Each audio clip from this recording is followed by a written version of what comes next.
ukaona Fatuma Masito leo amesimama hapa.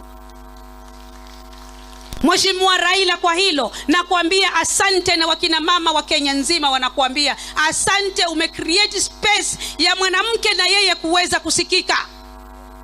Lile mwanamke anafanya, ile mwanaume anafanya mara moja, mwanamke anaweza kufanya mara mbili ya hilo.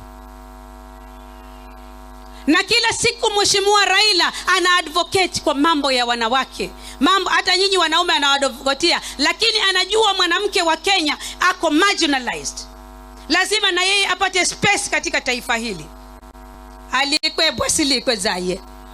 Asifiwebwa asisifiwa yangu. Mtu ebusie mtu. Lakini mheshimiwa, pia nikuambie, hii Kwale baba ni ngome yako.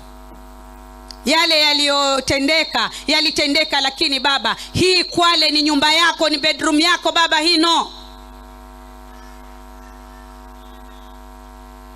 mbona hapa sisikii hiyo? Hebu nisikie vigelegele vya baba kwanza. Na mimi nawaambia, kama tuliteteleka juzi, na mimi najua hamkuteteleka, lakini kama kuna mtu aliteteleka, nasema rudisha kura yako mahali baba atatudirect kuwa tupeleke kura zetu hapa. Tusidanganyweni, kwa sababu kuna watu hapa wanadanganywa wanaambiwa hata mkifanyaje Raila hawezi kuingia. Hakuna mtu ambaye anajua isipokuwa Mwenyezi Mungu Subhanahu wa Ta'ala. Na mimi naona wafuasi wa baba kina Omari wote wako pale. Wale ni wafuasi sugu, na baba hapa Matuga ni ngome yako. Tuliteteleka kidogo, tutarudi nyumbani baba. Munanielewa nikisema hivyo?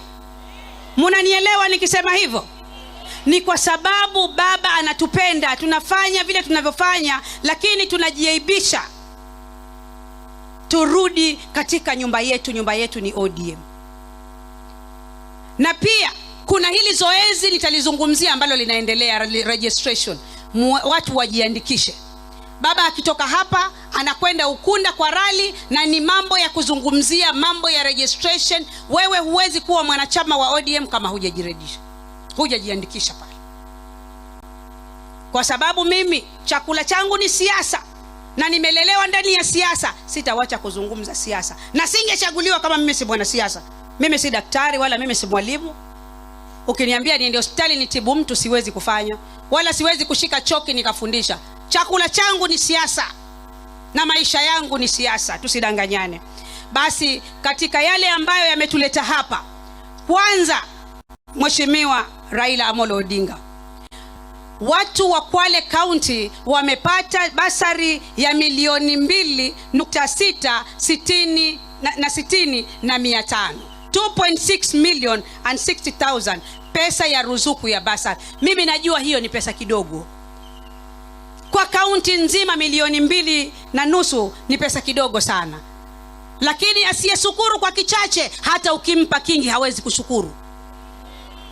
Najua county government ina pesa nyingi inapeana, milioni 25 kwa ward moja. Mbunge anapeana milioni 50 kwa constituency moja. Fatuma Masito anapewa milioni 2. Sijui hiyo hesabu mnaisikia? Milioni 2.6 ya basari, na apeane constituency 4. Ndio unaona wazazi walioko hapa ni kidogo, kwa sababu pesa yetu pia ni kidogo. Lakini asiyeshukuru kwa kidogo, hata ukimpa kingi hawezi kushukuru. Tuna wanafunzi 502 ambao wamefaidika, wa sekondari na wa university na wa colleges. Na pesa hii kila mwanafunzi amepata shilingi 5,000. Sawa sawa. Cha pili, kuna zile group grants ambayo tumepata watu wa Kwale County. Leo hii tutapeana checks za milioni 4.7, yani milioni 4,700, na vimefaidika vikundi 25. Najua kwa kaunti nzima ni vikundi vichache, lakini nina msemo kila siku huwa ninasema, asiyeshukuru kwa kichache, hata ukimpa kingi hawezi kushukuru.